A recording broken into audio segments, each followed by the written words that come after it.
제가 중학생이었을 때 교회 부흥회에 참석한 일이 있습니다. 강사 목사님께서 설교 시간에 질문을 하셨습니다. 어떤 질문이냐면 여러분 구원을 어떻게 받습니까? 라는 질문입니다.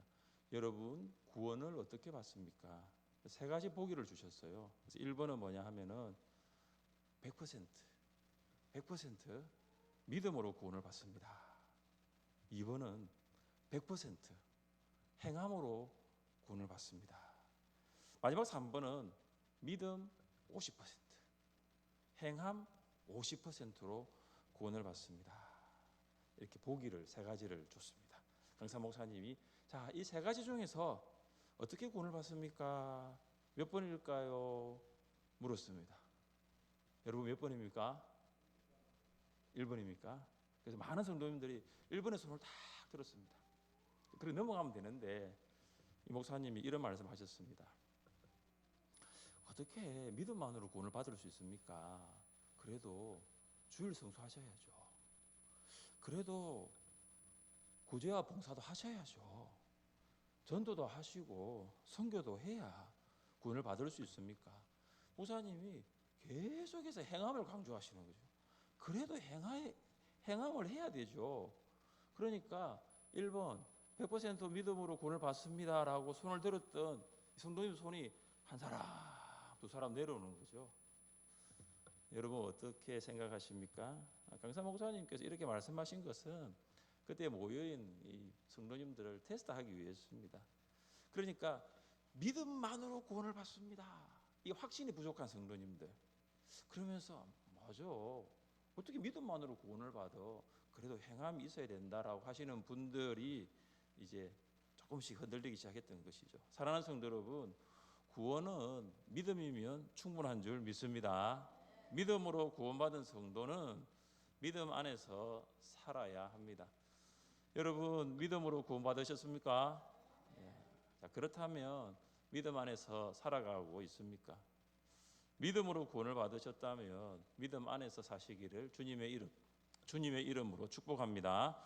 오늘은 이 믿음 안에서 사는 것에 대한 말씀을 나누기를 원합니다. 우리가 믿음으로 구원을 받았고 그러면 믿음 안에서 사는 것이 맞는데 믿음 안에서 사는 것이란 어떤 삶일까요? 첫째, 믿음 안에서 사는 것은 예수 그리스도를 믿는 것입니다. 한번 따라해 보십시다. 예수 그리스도를 믿읍시다. 예수 그리스도를 믿읍시다. 자, 우리 16절 말씀을 함께 읽습니다. 16절입니다. 사람이 의롭게 되는 것은 율법의 행위로 말미암음이 아니요 우리도 그리스도 예수를 믿나니 이는 우리가 율법의 행위로서가 아니고 믿음으로써 의롭다 함을 얻으려 함이라. 율법의 행위로서는 의롭다 함을 얻을 육체가 없느니라. 아멘. 자, 죽음을 기다리고 있는 사형수가 있다라고 여러분 한번 생각해 보십시오. 죽음을 기다리고 있습니다. 그러니까 이 죽음이라는 것을 기다리고 있는 이 사형수에게 기쁜 소식이 들립니다. 어떤 소식이냐? 대통령의 특별 사면 소식입니다.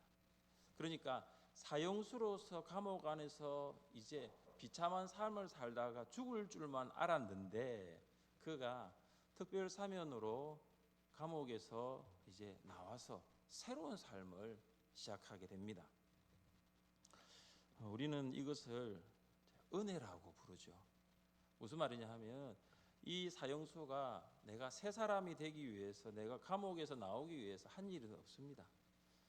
우리는 죄로 말미암아 영적으로 죽었고 영원한 사망을 향해 가고 있었습니다. 재판장이신 하나님께서 우리에게 이렇게 말씀하십니다. 너는 이제 의롭게 되었느니라. 그러니까 무죄 선언을 하신 거죠. 왜 이런 일이 일어날까요? 하나님께서는 예수 그리스도의 의를 우리에게 주시고 우리의 죄는 예수 그리스도에게 전가시켰기 때문입니다. 예수 그리스도는 우리 죄로 인하여 십자가에 죽으시고 우리는 예수님의 십자가의 죽음으로 의롭게 되었습니다. 사도 바로 16절에서 의롭게 되는 의롭다 함을이라는 동사를 3번 반복적으로 사용합니다. 그러니까 강조하고 있는 거예요. 의롭게 되는 것은 율법 때문이 아니라는 거예요. 여러분 16절 중간에 보면 이런 말씀이 있습니다. 우리도 그리스도 예수를 믿나니, 우리도 그리스도 예수를 믿나니. 자, 여기에서 우리도 그리스도 예수를 믿나니의 의미가 뭐냐 하면 우리도 그리스도 예수 안으로 들어가나니, 이런 의미가 있습니다. 그러니까 그리스도 예수에 관해 배웠던 사실, 예수님이 어떤 분이신가 그것에 대해서 아는 그 정도가 아니라 우리 자신을 예수 그리스도께 맡기는 것까지 우리도 그리스도 예수를 믿나니에 포함이 되는 것입니다. 그러니까 예수 그리스도를 믿는다는 의미는 뭐냐 하면은 예수님께 자신을 전적으로 맡기는 거예요. 이걸 인격적 위탁이라고 부릅니다. 예수님께 자신을 전적으로 내맡기는 것. 이것은 예수님을 전적으로 믿을 때 가능합니다. 제자들은 예수님께 자신을 전적으로 맡겼습니다. 예수님이 갈릴리 호수를 다니실 때에 베드로와 안드레가 그물을 던지고 있었습니다. 예수님 그들에게 이렇게 말씀하십니다. 나를 따라오라. 나를 따라오라. 베드로와 안드레는 즉시 그물을 버려두고 예수님을 따랐습니다. 이것이 전적 위탁입니다. 제자들은 자신의 모든 것, 가정, 일, 심지어 자신의 생명까지도 예수님께 위탁, 의탁했죠. 바울도 자신의 모든 것, 생명까지도 예수님께 의탁하였습니다. 그의 고백을 같이 한번 읽어보면 좋겠습니다. 같이 한번 읽어봅시다.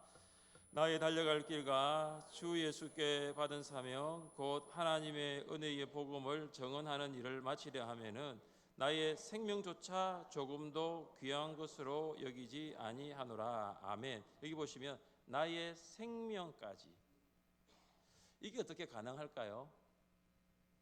바울은 예수님이 나를 위해 죽었으니 나도 예수님을 위해 죽을 수 있다라고 그 고백을 한 것이죠. 그래서 예수님이 나를 위해 생명 주셨으니 나도 예수님께 내 생명을 맡기겠습니다. 이 고백을 하고 있는 것입니다. 사랑하는 성도 여러분, 여러분은 예수 그리스도를 믿고 있습니까? 여러분 예수님을 믿음으로 구원받았습니까? 자, 그렇다면 다른 말로 여러분은 예수 그리스도께 나의 모든 것, 여러분의 전부를 전적으로 의탁하고 있습니까? 부분적으로는 의탁할 수 있습니다. 제가 말씀드리는 것은 내가 믿음으로 구원을 받았다며 나의 모든 것, 부분적인 것이 아니라 나의 모든 것을 의탁하는 것입니다. 우리 삶에 있어서 가장 어려운 것이 저는 이것이라고 생각이 됩니다. 전적 의탁, 모든 것 예수님께 맡기는 거예요. 예수님을 믿는다면 예수님께 맡길 수 있습니다. 또한 내가 예수님을 전적으로 믿는다면 모든 것 예수님께 맡길 수 있습니다. 여러분 어디까지 맡겨보셨습니까? 배우자, 자녀, 직장, 일터, 건강과 물질, 심지어 생명까지도, 여러분 생명까지도 예수님께 의탁하셨습니까? 여러분 이것이 바로 믿음 안에서 사는 거예요. 이것이 바로 예수님을 믿는 거죠. 그냥 예수님을 믿는 것은 단순히 교회 주일 출석, 기도, 말씀, 전도, 봉사 이 정도 수준이 아니에요. 내가 예수님을 믿는다라는 것은 예수님께 내 모든 것을 의탁하는 것입니다. 믿음 안에서 사시기를 주님의 이름으로 축복합니다. 둘째, 믿음 안에서 사는 것은 세상에 대하여 죽는 것입니다. 우리가 의롭게 될 수 있는 근거는 행위에 있지 않고 믿음에 있습니다. 여러분 이것이 바로 복음이죠. 행위로서는 절대로 구원을 받을 수 없습니다. 그러나 이런 복음을 들었던 사람들 중에 반대 의견을 가진 유대주의자들이 있었습니다. 그들이 이렇게 주장했습니다. 한번 들어보십시오. 유대주의자들이 어떻게 주장했냐면 바울, 믿음으로 구원을 받는 그 복음은 상당히 위험해.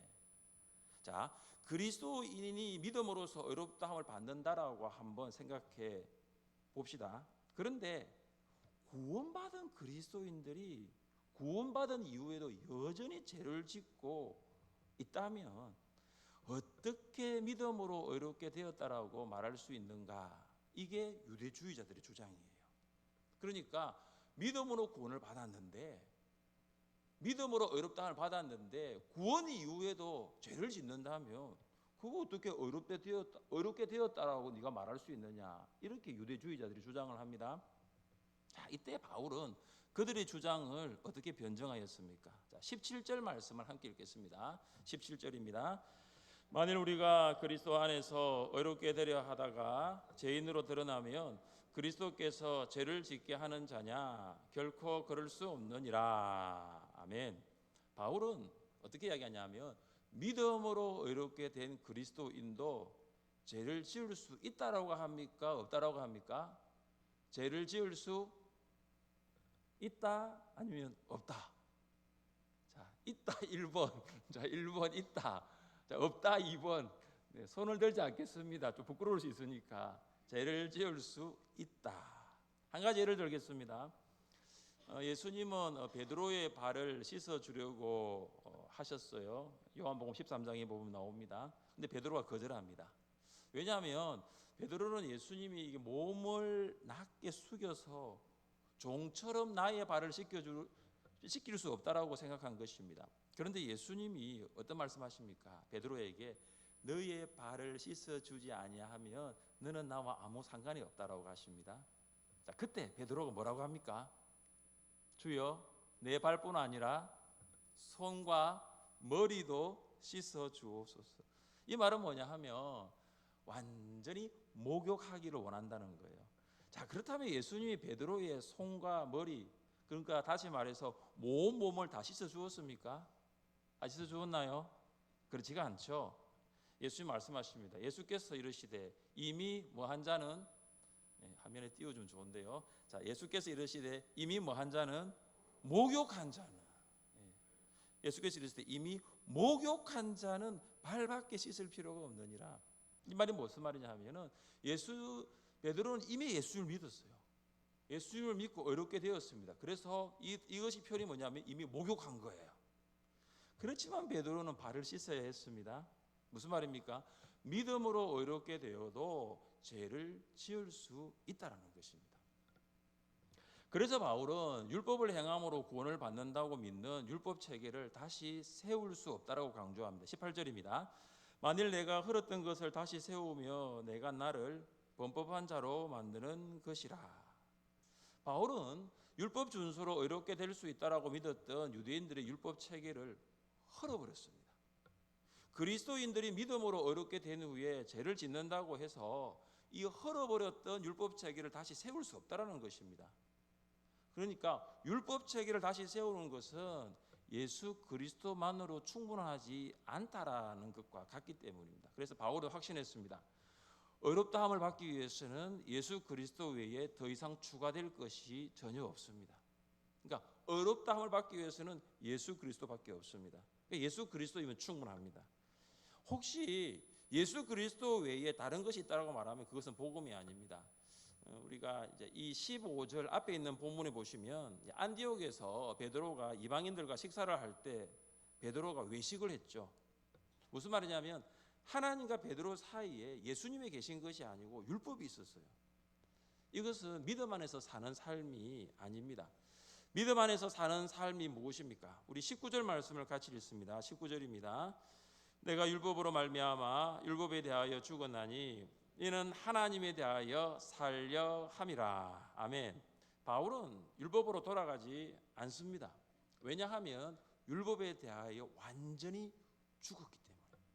과거 바울은 율법을 위해 살았습니다. 그리스도인들을 잡아서 옥에 가두고 죽이는 행위를 통해서 자신이 의롭게 될 수 있다고 믿었습니다.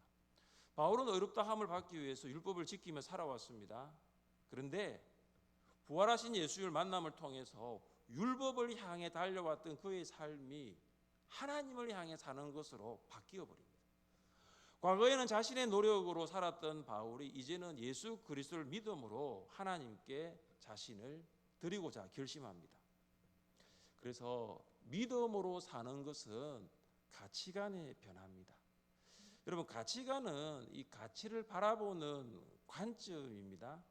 그러니까 사람들은 가치관에 따라서 나에게 소중한 것과 나에게 소중하지 않는 것을 결정합니다. 여러분, 이 가치관은 내가 누구인가에 따라서 달라집니다. 자, 10살 초등학교 3학년이 소중히 여기는 것이 무엇일까요? 여러분, 혹시 10살 초등학교 3학년 자녀를 둔 부모님 있습니까? 그 아이가 정말로 소중히 여기는 것이 있을 거예요. 자, 그리고 20살 대학생이 소중히 여기는 것은 무엇일까요? 만약에 초등학교 3학년과 20살 대학생이 소중히 여기는 것이 무엇인지 알 수는 없지만 확실한 한 가지는 있습니다. 뭐냐 하면은 소중히 여기는 것이 같을 수 없다라는 거예요. 왜냐하면 초3짜리 아이하고 이제 대학교 1학년 학생하고 사람이 다르잖아요. 그러니까 가치관이 같을 수 없는 거예요. 한 가지 더 예를 들어보면 30살 싱글의 청년의 가치관과 40살 두 아이를 둔 아빠의 가치관이 같을 수가 없어요. 왜 그럴까요? 사람이 다르잖아요. 그러니까 사람에 따라 가치관이 달라집니다. 그러니까 사람의 변화는 뭐냐? 그 가치관이 변화해요. 그러니까 여러분이 예수 그리스도를 믿기 전과 믿은 후에 이 변화는 다른 말로 가치관이 변화하는 거죠. 가치관에 따라서 삶의 우선순위가 달라질 수밖에 없습니다. 가치가 있는 곳에 시간이 따라가거든요. 가치가 있는 곳에 물질이 따라갑니다. 그러니까 일의 가치를 둔 사람은 일의 시간과 물질을 투자하게 되고, 외모의 가치를 둔 사람은 그 외모의 시간과 가치를 시간과 물질을 사용할 수 있죠. 어느 날 그 서울 지하철 직원이 그 성격으로부터 민원 전화를 받았다고 합니다. 3호선 객차 내부의 그 인쇄 광고에 대한 것입니다. 이 광고 이 바탕이 새까맣습니다. 새까맣는데 그 광고 속에 이렇게 이제 두 손을 이렇게 딱 잡고 있는 두 손, 이 손만 이렇게 다 클로즈업이 되어 있는 사진이 딱 있는 거죠. 전체가 까맣습니다. 두 손이 이렇게 클로즈업이 되어 있어요. 그러면서 그 밑에 이런 글귀가 적혀 있습니다. 딸아, 걱정 마. 이제 시집갈 수 있을 거야. 이렇게 딱 적혀 있습니다.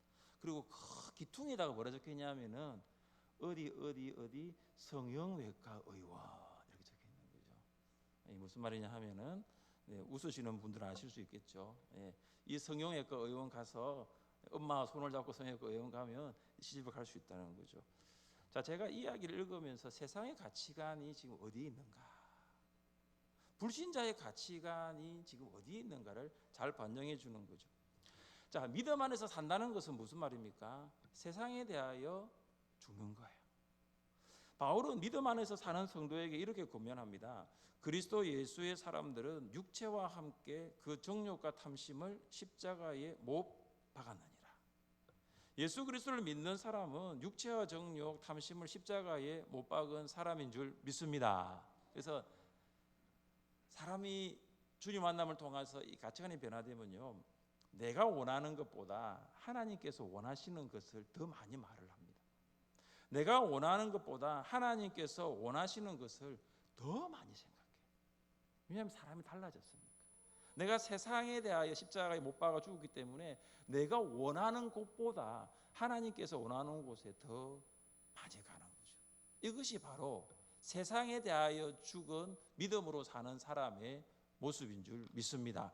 셋째, 믿음 안에서 사는 것은 예수 그리스도께서 인도하시는 것입니다. 우리 20절 말씀을 함께 읽겠습니다. 20절입니다. 내가 그리스도와 함께 십자가에 못 박혔나니 그런즉 이제는 내가 사는 것이 아니요 오직 내 안에 그리스도께서 사시는 것이라. 이제 내가 육체 가운데 사는 것은 나를 사랑하사 나를 위하여 자기 자신을 버리신 하나님의 아들을 믿는 믿음 안에서 사는 것이라. 아멘. 바울은 하나님의 아들 예수 그리스도를 믿는 믿음 안에서 살겠다고 고백합니다. 이유가 무엇입니까? 예수님과 함께 십자가에 못 박혀 죽었기 때문에. 율법 준수를 통하여 자기의 의를 이루려고 했던 바울은 십자가에서 죽었습니다. 잘못된 목표를 향하여 한 번뿐인 인생을 걸었던 사람 바울은 십자가에서 죽었습니다. 그리고 예수님은 부활하셨습니다. 예수님이 부활하셨으니 바울은 부활의 삶을 시작합니다. 왜냐하면 바울 안에 누가 사시냐 하면은 부활하신 예수님이 사시기 때문에. 그러니까 예수님과 함께 십자가에 죽고 예수님과 함께 부활한 바울이 살아가는 목적이 뭐냐? 바로 믿음 안에서 사는 것입니다. 그래서 오늘 20절 보시면 내가 육체 가운데 사는 것은 나를 사랑하사 나를 위하여 자기 자신을 버리신 하나님의 아들을 믿는 믿음 안에서 사는 것이라. 믿음 안에서 사는 것이라. 과거 율법으로 의롭게 되려고 애썼던 삶과는 완전히 다른 삶. 바울은 죽었기 때문이에요. 더 이상 그는 자신을 위해 살지 않습니다. 예수님이 바울 안에서 계시기 때문에 그는 이제 예수님을 믿는 믿음 안에서 살아갑니다. 믿음이 바울을 인도하는 것입니다. 부활하신 예수님이 바울의 주인이 되어서 바울을 인도하십니다. 제가 책에서 이런 이야기를 한번 읽어본 적이 있습니다. 사막을 통해서 바다로 가고자 하는 강물이 있었어요. 그런데 이 강물은 이제 사막에 보면 이게 모래들이 많잖아요, 그죠? 이 많은 모래들 때문에 걱정을 가지고 있는 거예요. 야, 내가 이 사막을 향해 가면은 사막이 나를 완전히 말려버리겠구나.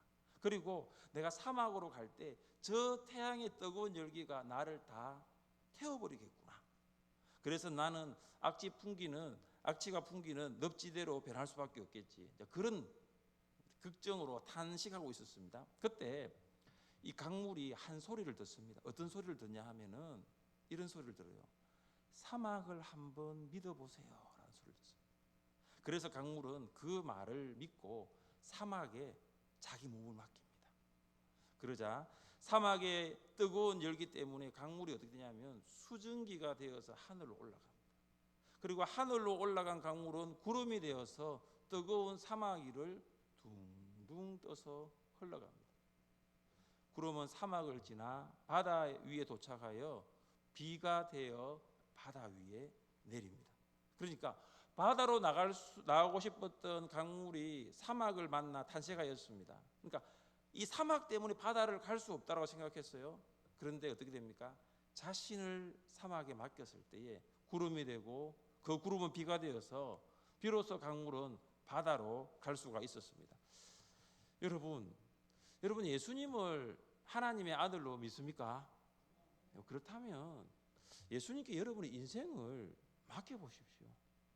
지금까지 내가 인생의 핸들을 잡고 운전해 왔다면 오늘부터 예수님께 인생의 핸들을 맡겨보십시오.